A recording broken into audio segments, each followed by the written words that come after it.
পরম পূজ্যপাদ আচার্যদেব কিছু কথা বলেছিলেন, সেটাও বলবো। এছাড়া আমি চেষ্টা করব ঠাকুরের কথা আপনাদের কাছে উপস্থাপন করার জন্য। ঠাকুর বলছেন যে সাধু মানে জাদুকর নয় গো, বরং ত্যাগী প্রেমী। এই ছোট্ট কথাটার মধ্যে তিনটে কথাকে যদি মাথায় নেওয়া হয়, যেমন সাধু, জাদুকর, আর তিনটে নয়, প্রেমী আর ত্যাগী, চারটে কথা আছে। এবার সাধু আমরা কাদের বলি? যারা ঠাকুরের ভজন সাধন করেন, ঠাকুরকে নিয়ে চলেন, আধ্যাত্মিকের পথে চলছেন, তাকে বলা হয় সাধু। আর জাদুকর, যিনি জাদু করে সবকিছু আমাদেরকে দেখান। তো ঠাকুর কি বলছেন যে সাধু মানে কিন্তু জাদুকর নয়।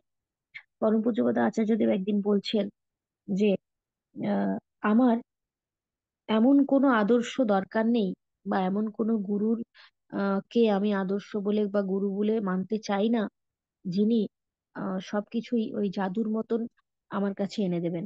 আমি বলবো যে আহ, ঠাকুর, আমার পরীক্ষা যেন ভালো হয়, আর তিনি আমার মাথায় আশীর্বাদ করবেন, আমার পরীক্ষাটা ভালো হয়ে যাবে, আবার এই কাজটা যেন হয়ে যায়, আর তিনি মাথায় ছুঁয়ে দেবেন, কাজটা হয়ে যাবে।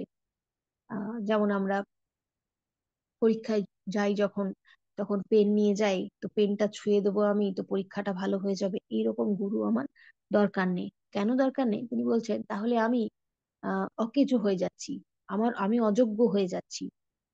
আমার এমন গুরু থাকা দরকার, যিনি আমাকে কাজ করার পথটা দেখিয়ে দেবেন, কাজটা আমাকেই করতে হবে। তো সেই রকম সাধু তিনি, যিনি জাদু করে কিছু করে দেবেন না, তিনি পথটা দেখিয়ে দেবেন, চলতে আমাদেরকেই হবে। আর প্রেমী ত্যাগী, প্রেমী সেই যিনি নিঃস্বার্থভাবে সবকিছু করে। সাধু মানুষ অনেক আসেন আমাদের জীবনে, আমরা চলার পথে অনেক মানুষকে দেখি সাধু রূপে, কিন্তু অনেক মানুষ আছেন যারা স্বার্থ নিয়ে কথা বলেন। অনেক মানুষ দেখবেন জ্যোতিষীর কাছে যায়, তো জ্যোতিষী যিনি আছেন তিনি কি করেন, তিনি অনেক পাথর, অনেক মাদুলি আহ দেন, পুষ্টি বানিয়ে দেন। কেন দেন? যাতে তার, যার জন্য দিচ্ছেন, তার জীবনটা ভালো চলবে। আদৌ কি চলে? ওই পাথর পরে আদৌ কি ঠিকঠাক চলে? আবার কোনো একটা মানে অসুবিধার মধ্যে পড়ে, তখন কি বলে যে না, এটার সাথে আরেকটা পাথর নিতে হয়। লাস্টে দেখা যায় কি, মানে একটা আঙুলের থেকে মানে আংটি বেশি হয়ে গেছে। তো উনি কি করছেন? উনি মঙ্গলের জন্য পাথরের কথা বলছেন, জাদুর মতো যেন সবকিছু ঠিক হয়ে যাবে, সেটা কখনোই নয়। এবং তিনি টাকাও নিচ্ছেন, তাকে টাকা না দিলে কি তিনি ভালোটা করবেন? করবেন না। তো যারা সাধু মানুষ, যারা ভালো মানুষ হবে, যারা অ্যাকচুয়াল প্রেমী হবে, মানে মানুষ প্রেমী, যারা মানুষের ভালো যারা করতে চাইবে, তারা কিন্তু কখনো কোনো স্বার্থ রেখে কথা বলবেন না। ত্যাগীর কথা বলছেন ঠাকুর। ত্যাগী মানে কি? সংসার ত্যাগের কথা তিনি বলেননি। সত্য যুগে বা আগেকার যুগে আহ বনে জঙ্গলে হোক, পাহাড়ে পর্বতে হোক, যারা সাধু তারা আহ ধ্যান করতেন, সাধনা করতেন, তবে তাদের সাধনাটা পূর্ণ হতো। কিন্তু আমাদের এখনকার যুগে, কলিযুগে, সেটার দরকার নেই। আমরা সংসারে থেকেই ঠাকুর আমাদেরকে দিয়েছেন যে ইষ্টমন্ত্র জপ করো, দীক্ষা নাও, গুরুর আদেশ মেনে চলো, তোমরা সাধুর যে সাধনা সেটা করতে পারবে সংসারে থেকে। কিন্তু ত্যাগ কি করতে হবে? ত্যাগ তো করতে হবে, যে আমাদের প্রার্থনায় আমরা পড়ি, কাম, ক্রোধ, লোভ, মোহ, এগুলো ত্যাগ করতে হবে। তো এই যে ত্যাগ করার বিষয়টা আছে, সেই ত্যাগ করার বিষয়গুলো কিন্তু মাথায় নিয়ে চলতে হবে। শুধুমাত্র দীক্ষা নিলাম আর আমি সাধু হয়ে গেলাম, তা কিন্তু নয়। সাধু হয়েছি, তার মধ্যে আমাকে ঠাকুরের মতন করে চলতে হবে। ঠাকুরের কাছেও অনেক এমন কিছু অসামঞ্জস্য ঘটনা ঘটতো, যেটা তার কাছে ভালো লাগতো না। ঠাকুর কিন্তু রেগে যেতেন না। ঠাকুর শান্তি মাথায় সেগুলো শুনতেন, বুঝতেন, সলভ করার চেষ্টা করতেন। তো যদি আমরা ঠাকুরের মানুষ হই, যদি আমরা দীক্ষা নিয়েছি, যদি তাকে গুরু বলে মানছি, তো গুরুর যে ধরনটা, মানে পূজা করা, একটা কথায় বলে না যে পূজা করা মানে কিন্তু শুধু এই ফুল বেল পাতা আর ভোগ দিয়ে পূজা করা নয়। পূজা করার মানে হচ্ছে যাকে আমি পূজ্য দেবতা বলে মানছি, যাকে আমি পুজো করছি, তার ভেতরের যে গুণ সেগুলো যেন আমাদের মধ্যে ফুটে ওঠে। ঠাকুরকে যখন আমরা পুজো করছি তার মধ্যে যে গুণগুলো আছে সেগুলো আমাদের মধ্যে ফুটিয়ে তুলতে হবে, তবেই আমরা তার মতন হতে পারবো। ঠাকুরও সংসারে ছিলেন, তিনিও সংসার জীবনে থেকেই একজন দিব্য পুরুষ ছিলেন। তো তাকে সবাই ঠাকুর বলে ডাকতো। সেটা আমরা হয়তো ঠাকুর হতে পারবো না, কিন্তু তার মতন তো হতে হবে। ঠাকুরের বইয়ে এক জায়গায় আমি পড়েছি, ঠাকুর বলছেন যে দেখ, ছেলেও কিন্তু একদিন বাবা হয়। তার মানে তিনি কি বলতে চাইছেন? তিনি বলতে চাইছেন যে আমরা তার সন্তান, কিন্তু আমাদেরকে দেখেও যেন, আমরা যেমন তাকে দেখে চলছি, আমাদেরকে দেখেও যেন ছোটরা শেখে যে হ্যাঁ, এই মানুষটা ঠাকুরের শিষ্য, ঠাকুরের দীক্ষিত, তার চলন বলনটা ঠাকুরের মতো। তাকে দেখেও যেন আমাদের যে থেকে আমাদের ছোট, তারা যেন আমাদেরকে দেখে শেখে। সেটা ঠাকুর সবসময় চাইতেন, যে আমরা যেন তার মতন হয়ে উঠি, আমাদেরকে দেখে যেন মানুষ বুঝতে পারে যে আমরা তার শরণাপন্ন আছি, তাকে আদর্শ রূপে মানি। তো সেই জন্য সাধু যদি হতে হয় তাহলে জাদুকরের মতো সাধু হয়ে লাভ নেই। সাধু হতে গেলে ত্যাগী হতে হবে, প্রেমী হতে হবে, মানুষকে ভালোবাসতে হবে। আলোচনা আজকে এখানে শেষ করছি। সকলে ভালো থাকবেন। জয় গুরু। জয় গুরু। জয় গুরু আমাদের প্রিয়া ভান্ডারী মা। আমি জানি না কি হয়েছে, আমার মোবাইলের ওয়াইফাই কানেকশনটা চলে গেছিল। আহ, তো মা আমাদের সঙ্গে প্রতি সপ্তাহে এভাবে থাকবেন, ঠাকুর কথা শোনাবেন, এই প্রার্থনা রাখছি। এই পর্যায়ে আমরা ঠাকুর কথা শুনবো আমাদের শঙ্করপুর গাছ দাদার কাছ থেকে। জয় গুরু শঙ্করপুর গাছ দাদা। তৎপর শুনবো প্রদীপ কুমার রায় দাদার কাছ থেকে। জয় গুরু। আমার জীবন পথের সারথি পরম দয়াল পরম প্রেমম শ্রী ঠাকুরন কুচন্দ্র পরমাধ্যার্য কল্যাণ শ্রী শ্রী বর্মা পরম পূজ্য পাদ শ্রী শ্রী বর্তা পরম পূজ্য পাদ শ্রী শ্রী আচার্য ও গুরুকুল সকল চরণে প্রণাম। উপস্থিত ইষ্ট বিপাস দাদা ও মায়েরা, প্রত্যেকে আমার জয় গুরু গ্রহণ করো। তো আমার নেটওয়ার্ক সমস্যা করতেছে, যাই হোক তারপরে আমি যতটুকু শুনেছি কয়েকজনের আলোচনা, খুব চমৎকার আলোচনা। আজকের যে আলোচ্য বিষয় এর চেয়ে আসলে আমার বলার সেই অভিজ্ঞতাটুকু নেই। বিশেষ করে আমার প্রিয়া মণ্ডলের মামনি খুব চমৎকার আলোচনা করেছেন এই উক্ত বিষয়ের উপর, খুব সংক্ষিপ্তভাবে। তো আসলে আমরা ঠিক ভগবান যেগুলা বাণী দিয়েছেন, তো এত সুন্দরভাবে সংক্ষিপ্তভাবে অল্প কথায় কিন্তু ভাবার তো অনেক। তো আমরা আমরা এমন ভাবে চলতে হবে রাজহংসের মতন। রাজহংসে যেভাবে আহার করে ঠিক সেভাবেই আমাদেরকে চলতে হবে। তো আজকে যে আলোচ্য বিষয়, সাধু মানে জাদুকর নয় কো, বরং ত্যাগে প্রেম। তো আমরা কোন জিনিসটা ত্যাগ করব আর কোন জিনিসটা গ্রহণ করব, আমরা তো অনেকেই জানি বুঝি। তো আমাদের এমনই হওয়া উচিত যেমন আমাদের চলা বলা সবকিছুতেই একজন বুঝতে পারেন যে একজন সৎসঙ্গ। আমাদের আচরণটা যেন এমনই হয়, যেমন আমাদের 6টা রিপু আছে, তো এই রিপুগুলো যেন আমরা দমন করে চলতে পারি, এবং যা ত্যাগ করার দরকার তা ত্যাগ করে, আর যা গ্রহণ করার দরকার সেটুকু গ্রহণ করে আমরা জীবনটাকে চালাতে হবে। তো ঠাকুর এভাবেই বলেছেন।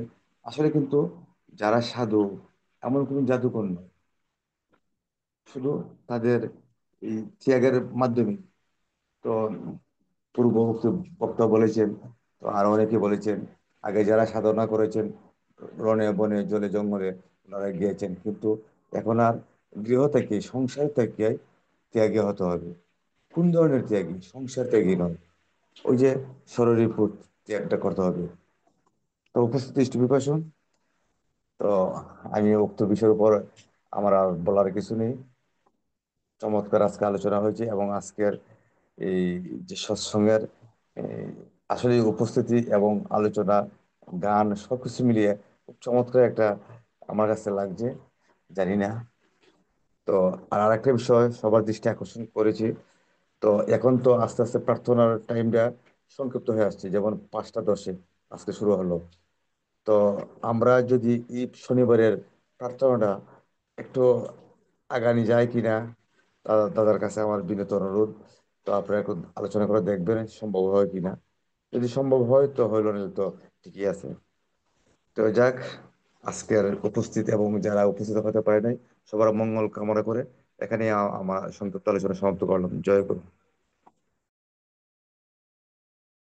জয়গুরু, আমরা এ বিষয়ে অধিবেশনের শেষে কথা বলবো। তোরের প্রণাম জানাই। আমি একদম লাস্টে ঢুকলাম। আমি এসেছি, বাড়িতে এসেছি ঢুকতে ঢুকতে 8টা বেজে গেছে, বাইরে ছিলাম। 8টার সময় আমার ফোনে দেখলাম 3% চার্জ। ঠিক আছে, তাতেই আমি চার্জার লাগিয়ে অনলাইন মানে হতে যাব, লিঙ্ক হতে যাব, কারেন্টই চলে গেল দুপ করে। ঠাকুরের কি লীলা জানি না। যাই হোক, এখন 4% চার্জারের চার্জ লাগিয়ে ঢুকতে পেরেছি, কারেন্ট এসেছে। খুব খারাপ লাগে যে একদম শেষ টাইমে আসার, তবুও মন মানে না। যাই হোক, ধ্বনি দেওয়ার সময়ও হলেও আমি ঢুকবো, কারণ এটা একটা নেশা হয়ে গেছে। আহ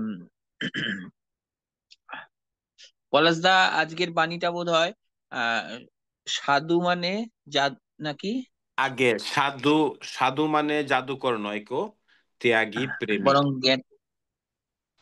আচ্ছা।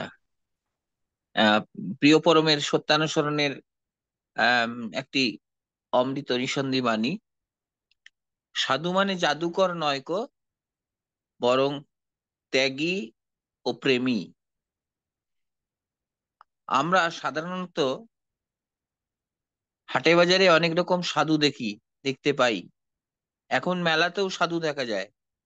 আপনারা দেখেছেন কিনা জানি না, আমি কিন্তু বিগত 2-3 বছর ধরে 2-3টি বড় বড় মেলাতে, যেখানে হাজার হাজার লোকের সমাগম হয়, সেখানে দেখি বিশাল চেহারা, বিশাল পেট মোটা, সারা দেহে পাউডার মাখা একটি বিশাল ডুগডুগি নিয়ে, মহাদেবের মতন একটি ত্রিশূল নিয়ে বসে থাকেন। প্রণামী দেয়, সবাই প্রণাম করে। যাই হোক, উম, বসে থাকেন উনি, ভক্তদের দেখা দেন, আর কিছু আর্থিক উপার্জন হয় প্রণামী হিসাবে, দক্ষিণা পান। আবার আমরা অনেক জাদুকরও দেখি। জাদুকর কি করে? জাদুকর কোন রকম ট্রিক্স দিয়ে আমাদের চোখের সামনে দেখাচ্ছে যে মানুষ কেটে দুটুকরো করে দিচ্ছে, বা একটা কিছু আমরা যদি কৌটার মধ্যে রাখি সেটাকে হাবিস করে দিচ্ছে, বা হাতের মধ্যে আগুন দিয়ে দেখিয়ে দিচ্ছে যে হাতের মধ্যে আগুন জ্বলছে। এই সমস্ত ভেলকিবাজি দেখান, সেগুলো সাময়িক ভাবে, সেগুলো আমাদের চোখের ধুলো দিয়ে, সেগুলো ওনারা অভ্যাস করতে করতে করতে করতে এমন একটা পর্যায়ে চলে যান যে আমাদের চোখের পাতা ফেলতে না ফেলতেই তারা সেই টিক্সটি করে দেন, কায়দা কৌশলটি করে দেন, যাতে আমরা ধরতে পারি না। তো আমি একটা সংস্থার সঙ্গে আছি, যদিও যেতে পারি না সেই সংস্থাতে, কিন্তু তারা আমাকে নামটি লিখিয়েছে। আম, সেটি হচ্ছে কুসংস্কার প্রতিবাদী, যুক্তিবাদী আর কি, যুক্তিবাদী সংস্থা। কুসংস্কারের বিরুদ্ধে যারা বিভিন্ন রকমের সেমিনার টেমিনার করে আর কি, মানুষের মনে ভুল ভ্রান্তি ধারণাগুলোকে তারা তুলে ধরে, যেভাবে আপনারা ঠকবেন না। তাহলে যিনি প্রকৃত সাধু হবেন, তিনি জ্ঞানী হবেন, তিনি ত্যাগী হবেন, তিনি প্রেমী হবেন।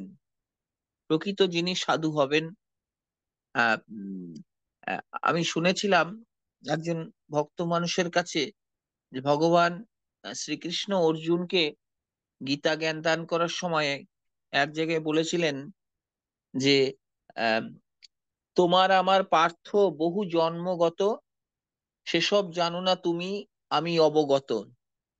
অর্থাৎ শ্রীকৃষ্ণ বলছেন যে পার্থ, হ্যাঁ, তুমি জানো না। অর্জুনকে বলছে তুমি জানো না, কিন্তু আমি জানি, আমার সব জ্ঞাত আছে। যখন অর্জুন বলেছিল যে আমি আমার আত্মীয় স্বজন এদেরকে কি করে আমি মারবো যুদ্ধে, এটা তো আমার আত্মীয় সবাই, যেদিকে তাকাচ্ছি সেদিকেই দেখছি আত্মীয়, তখন কিন্তু শ্রীকৃষ্ণ বলেছিলেন তুমি মারবে কি, ওরা আগেই মরে বসে আছে। হুম, তো আমরা এই দুনিয়াতে আসা যাওয়া করছি। আমাদের যখন আমাদের মৃত্যু হয় তখন কিন্তু আমাদের শরীরটার মৃত্যু হয়, আত্মা কিন্তু অবিনশ্বর। আবার নতুন দেহ দান করে আত্মা কিন্তু নতুন পরিবেশে সেই আত্মা কিন্তু আবার আসে। এই যে নতুন করে আসা যাওয়া, পুরনো পোশাক ছেড়ে নতুন পোশাকে আবার আসা যাওয়া, ঠাকুর কিন্তু এটা অনেকবার, অনেক ভক্ত কি আমাদের বারবার বলেছেন যে চেতনাটাকে নিরন্তর রাখতে হবে, স্মৃতিবাহী চেতনায় আমাদের অধিষ্ঠিত হতে হবে। স্মৃতিবাহী চেতনা অর্থাৎ আমাদের পূর্বে কি ছিলাম না ছিলাম, সেসব কিন্তু আমরা আমরা যদি একটু নাম ধ্যান করি, একটু যদি ইষ্টনিষ্ঠ হয়ে চলি, সেগুলো কিন্তু আস্তে আস্তে আস্তে আস্তে সাধনার মাধ্যমে কিন্তু ঠাকুর বলেছেন এটা কিন্তু জানা যায়। আর ঠাকুর কিন্তু ছিলেন পুরুষোত্তমের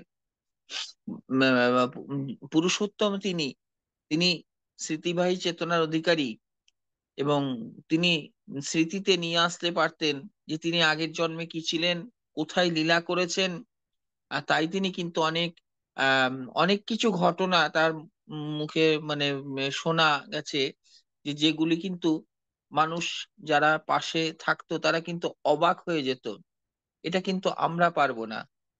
সুতরাং আমরা উম ঠাকুরকে পেয়েছি, ঠাকুর যে কথাবার্তা সমস্ত কিছু বলতেন, এবং তার পুরো জীবনটাই ছিল প্রেমের জীবন, তার পুরো জীবনটাই ছিল ত্যাগের জীবন।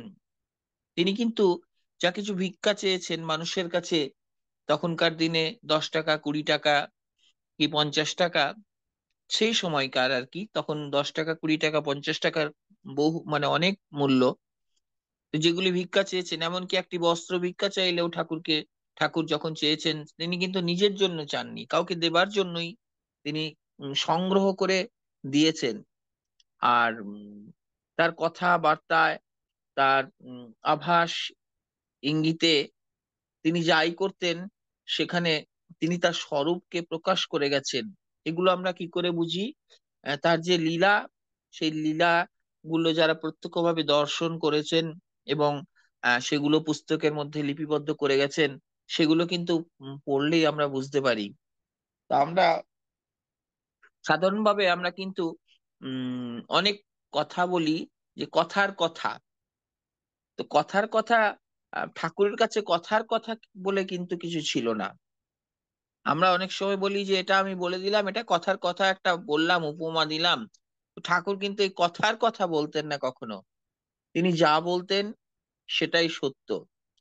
আর তিনি সবসময় বলতেন তোমরা অনুসন্ধিৎসু হও, কি হয়েছে, কেন হয়েছে, কখন হলো, কোনো একটা শব্দ বললে সেটার সেই রুটটা তিনি বের করতেন।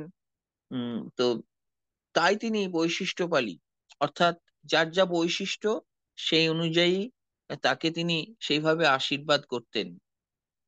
তাহলে আমরা উম এই যে সাধু, সাধু মানে জাদুকর নয় কো, অর্থাৎ ঠাকুর কখনোই নিজেকে কিন্তু বলতেন না যে আমি জাদুকর বা কিছু, বা আমি সাধু, কখনোই কিন্তু নিজেকে তিনি প্রকাশ করতেন না। অর্থাৎ তিনি যদি জাদুকর হতেন তাহলে অনেক কিছু ভেলকিবাজি করে আমাদের দেখাতেন, কিন্তু তিনি তো সেই বাজি করে তো দেখানোর জন্য তিনি আসেননি। আমাদের জীবনের পথে যা সত্য সেই সত্যের স্বরূপটা আমাদের কাছে তুলে ধরেছেন, এবং তার পথে চলতে আমাদের নির্দেশ দিয়েছেন। তার পথে যদি আমরা চলি, তাকে যদি আমরা অনুসরণ করি, তাহলেই আমরা হয়ে উঠব, আর জীবন আমাদের সার্থক হবে। জয় গুরু। প্রিয় পরমের রাতুল চরণে প্রার্থনা জানাই, সবাই ভালো থাকুন, সুস্থ থাকুন, আনন্দে থাকুন ঠাকুরকে নিয়ে। জয় গুরু। জয় গুরু আমাদের উমাশঙ্কর দাদা। শেষের দিকে হলেও আমরা আপনাকে পেয়েছি, আপনি আমাদের সঙ্গে এইভাবেই থাকবেন ব্যস্ততার মধ্যেও। জয় গুরু। এ পর্যায়ে আমরা ঠাকুরের কথা শুনবো আমাদের প্রদীপ কুমার রায় দাদার কাছ থেকে। জয় গুরু প্রদীপ কুমার রায় দাদা।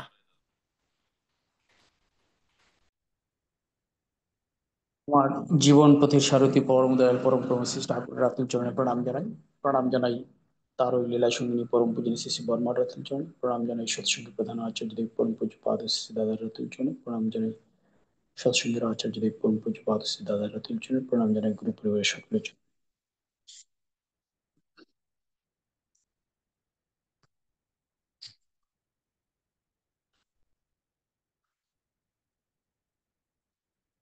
আজকের আলোচনার বিষয়বস্তু বেঁধে দেওয়া হয়েছে, সাধু মানে জাদুকর নয় কো, বরং ত্যাগী প্রেমী। অত্যন্ত চমৎকার একটি উক্তি ঠাকুরের, যে সাধু মানে জাদুকর নয় কো। তাহলে জাদুকর মানে হলো একটা এমন ভেলকিবাজি ব্যবস্থা যেটা ইচ্ছে করলে সে অনেক কিছু করতে পারে। সে 6কে 9, 9কে 6 করতে পারে। এই এই যে ভেলকিবাজি, সেই ভেলকিবাজির নামই হলো জাদুকর। তাহলে এই যে আমরা সাধারণ দৃষ্টিতে যেটা দেখি যে ভেলকিবাজির যে বিষয়টা, এই কথাটি ঠাকুর সুন্দর করে বলেছেন, এটা জাদুকরের নয়, সাধু মানে জাদুকর নয়। অর্থাৎ জাদুকরের মধ্যে একটা আকৃষ্টতা আছে, মানুষকে সে আকৃষ্ট করে রাখতে পারে তার জাদুর বিদ্যা দ্বারা, তার কৌশল দ্বারা, তার কলা দ্বারা, সবকিছু দ্বারা সে মানুষকে আকৃষ্ট করে রাখতে পারে। তেমনি তিনি এখানে যে কথাটা বলছেন, সাধু মানে জাদুকর নয় বরং ত্যাগী প্রেমী। তাহলে সাধুর মধ্যেও একটা ওই ভাব আছে, যে ভাবটা দিয়ে মানুষকে প্রেমের মাধ্যমে আকৃষ্ট করে থাকেন। সেটা কোনো ভেলকিবাজির মধ্যে নয়, একদম পিওর একটা বিষয়তে তিনি মানুষকে আকৃষ্ট করে থাকেন, যেখানে সত্য এবং সুন্দর লুকায়িত থাকে। তো তার এই সুন্দর এবং স্বচ্ছতা দিয়ে তিনি মানুষকে আকৃষ্ট করেন। আর যিনি এই কাজটি করতে পারেন, তিনিই মূলত সাধু। তাহলে সাধুর বৈশিষ্ট্য হলো কি, তিনি সকল সময় সত্যের সাথে সংযুক্ত থাকেন এবং তিনি সকল সময় সত্যকে আকৃষ্ট করে সত্যের জ্যোতিটা চেপে ধরে তিনি নিজেকে পরিচালিত করেন। তো আমরা সেই কারণেই মূলত সেই যে সাধু, তার প্রতি আকৃষ্ট হই, শুধুমাত্র একটি কারণ, যে তিনি মূলত যে সত্যকে আকৃষ্ট করে সত্যের পথ ধরে তিনি পরিচালিত হন, বিধায় আমরা তাকে মানি এবং তার পথ অনুসরণ করে চলি। এই পৃথিবীতে আমাদের জন্য যুগে যুগে অনেক সাধু মহাপুরুষগণ এই পৃথিবীতে অবতীর্ণ হয়েছিলেন এবং আমাদের জন্য তারা সুন্দর একটি রাস্তা আমাদের জন্য তৈরি করে গেছেন। আমরা সেই রাস্তা ধরে মূলত হেঁটে চলার কথা, এবং সেই রাস্তা ধরেই মূলত বা সেই পথ ধরেই মূলত আমরা হেঁটে যাচ্ছি। এবং শ্রীকৃষ্ণ একটা সময়ে তিনি অর্জুনকে বলেছিলেন যে, শোনো অর্জুন, নৌমি পাট্টাস্তে কর্তব্যাং ত্রিশূলকে কিঞ্চন, যে এই যে ত্রিজগৎ দেখছো, সেই ত্রিজগতে আমার কোন কাজ নেই, তবু বর্তে বলছে কর্মণি, তবু আমি এই কর্ম নিয়ে ব্যস্ত থাকি। কারণ আমি যদি কাজ না করি, তবে এই জগৎ সংসার উচ্ছন্নে যাবে। তাই এই পৃথিবীতে যারা মহাপুরুষগণ পৃথিবীতে বারবার আসেন, তারা আমাদের জন্য তাদের সত্য এবং সুন্দরে অবতীর্ণ থেকে তিনি আমাদের জন্য একটি রাস্তা তৈরি করে যান। তারা আমাদের জন্য একটি রাস্তা তৈরি করে যান, সেই রাস্তা ধরেই মূলত আমরা হেঁটে থাকি।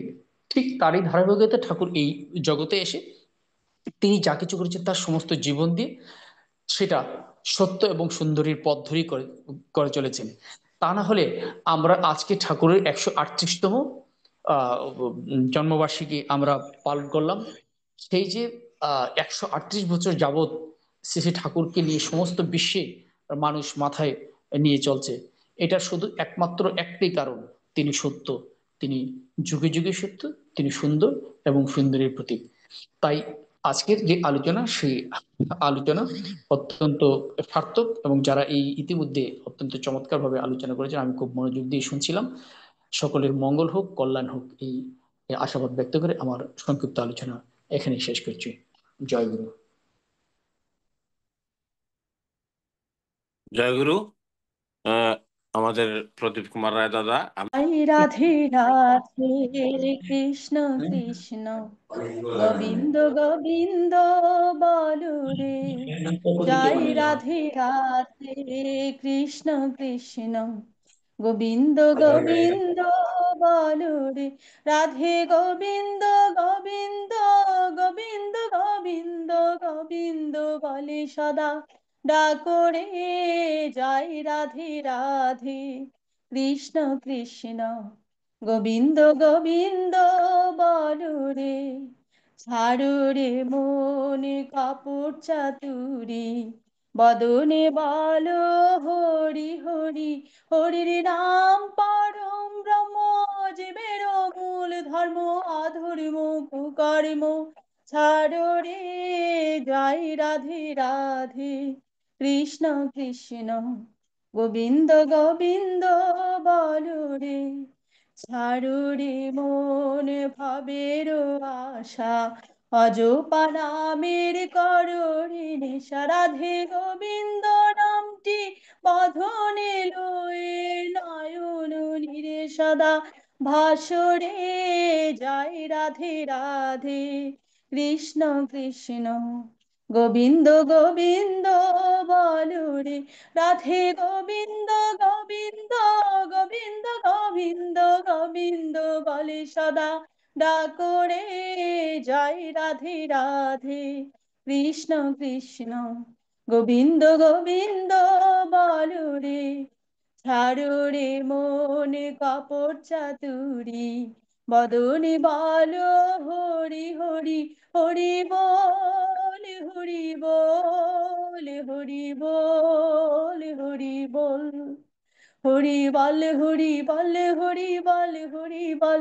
হরি বল হরি বল হরি বল হরি বল, হরি বল হরি বল হরি বল হরি বল, হরির নাম পরম ব্রহ্ম, জীবের মূল ধর্ম, অধর্ম কুকর্ম ছাড়ো রে, জয় রাধে রাধে কৃষ্ণ কৃষ্ণ গোবিন্দ গোবিন্দ বলো রে, ছাড়ো রে মন ভবের আশা, অজপা নামের করো রে নেশা, রাধা বল রাধা বল রাধা বল রাধা বল, রাধা বল রাধা বল রাধা বল রাধা বল, রাধা বল রাধা বল রাধা বল রাধা বল, রাধা বল রাধা বল রাধা বল রাধা বল, রাধে গোবিন্দ নামটি বাঁধনে লয়ে, নয়ন নীরে সদা বাসরে, জয় রাধে রাধে কৃষ্ণ কৃষ্ণ গোবিন্দ গোবিন্দ বলো রে, রাধে গোবিন্দ গোবিন্দ গোবিন্দ গোবিন্দ গোবিন্দ বলে সদা ডাকো রে, জয় রাধে রাধে কৃষ্ণ কৃষ্ণ গোবিন্দ গোবিন্দ বলো রে, জয় রাধে রাধে কৃষ্ণ কৃষ্ণ গোবিন্দ গোবিন্দ বলো রে, জয় পুরুষোত্তমম বন্দে পুরুষোত্তমম বন্দে পুরুষোত্তমম বন্দে পুরুষোত্তমম বন্দে পুরুষোত্তমম বন্দে পুরুষোত্তমম। পরম প্রেমময় শ্রী শ্রী ঠাকুর অনুকূল চন্দ্র জি কি জয়। জয়। পরম প্রেমময় শ্রী শ্রী ঠাকুর অনুকূল চন্দ্র জি কি জয়। জয়। পরম প্রেমময় শ্রী শ্রী ঠাকুর অনুকূল চন্দ্র জি কি জয়। জয়।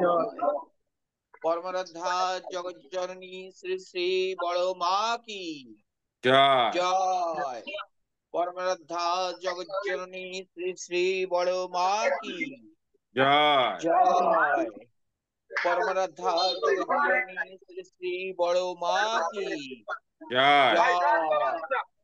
পরম পূজ্যপাদ শ্রী শ্রী বরদা কি জয়। জয়। পরম পূজ্যপাদ শ্রী শ্রী বরদা কি জয়। জয়। परम पूज्यपाद श्री श्री बरदा की জয় जय। परम पूज्यपाद श्री श्री आचार्य देव की জয় जय। परम पूज्यपाद श्री श्री आचार्य देव की জয় जय। परम पूज्यपाद श्री श्री आचार्य देव की জয় जय। सत्संग की জয় जय। सत्संग की জয় जय। सत्संग की জয় जय। वंदे पुरुषोत्तमं বন্দে পুরুষোত্তমম वंदे आर्य पितॄन् বন্দে আর্য পিতৃম वंदे मातृवर्गान् বন্দে মাতৃবর্গম वंदे अहं क्लेशदैवतम् বন্দে ওম ক্লিষ্টদেবতম वंदे पुरुषोत्तमं বন্দে পুরুষোত্তমম वंदे पुरुषोत्तमं বন্দে পুরুষোত্তমম परम प्रेममय श्री ठाकुर अनुकूल चंद्र जी की জয় जय। जय गुरु। জয় গুরু। আসুন সবাই প্রণাম করি। আলোচনার বিষয় সন্দেহ থেকেই অবিশ্বাস আসে, আর অবিশ্বাসী জড়ত্ব। সন্দেহ থেকেই অবিশ্বাস আসে, আর অবিশ্বাসী জড়ত্ব। আগামী সপ্তাহে এই বাণীটির উপর আলোচনা হবে। জয় গুরু। জয় গুরু। দাদা অধিবেশন সমাপ্ত ঘোষণা করেন। আজকের এই সান্ধ্য অধিবেশনে যে সমস্ত আমার ইষ্টপ্রাণ দাদা ভাইরা ও কল্যাণময়ী মায়েরা উপস্থিত ছিলেন, প্রত্যেককে জানাই আমার অন্তরের আনন্দিত জয়গুরু, শ্রদ্ধা, শুভেচ্ছা। আর প্রিয় পরমের আতুল চরণে সবার জন্য যারা উপস্থিত ছিলেন তাদের প্রত্যেকের সপরিবারের, পরিবেশের এবং সারা বিশ্বের যত জীব আছে প্রত্যেকের জন্য আমরা প্রিয় পরমের আতুল চরণে প্রার্থনা জানাই। সবাই ভালো থাকুন, শান্তিতে থাকুন, স্বস্তিতে থাকুন, সুস্থ থাকুন। আগামী সপ্তাহে আবার ঠিক এই সময়ে আমরা আবার সমবেত হব। এই প্রিয় পরমের চরণ বন্দনা করব, সঙ্গীত, আলোচনা, ঠাকুর কথা ইত্যাদি বিষয়ে। সবাই ভালো থাকুন। আজকের মতন এখানেই আমাদের সৎসঙ্গ অনুষ্ঠান শেষ হলো। শুভরাত্রি। জয় জয় গুরু। গুরু। জয় জয় গুরু। জয় গুরু গুরু। সবাইকে। জয় গুরু। আমরা কিন্তু উমাশঙ্কর দাকে খুব জয় মিস গুরু করছি, সবাইকে। ফার্স্ট অফ অল আপ তো মিস করছিলাম দাদা। একটু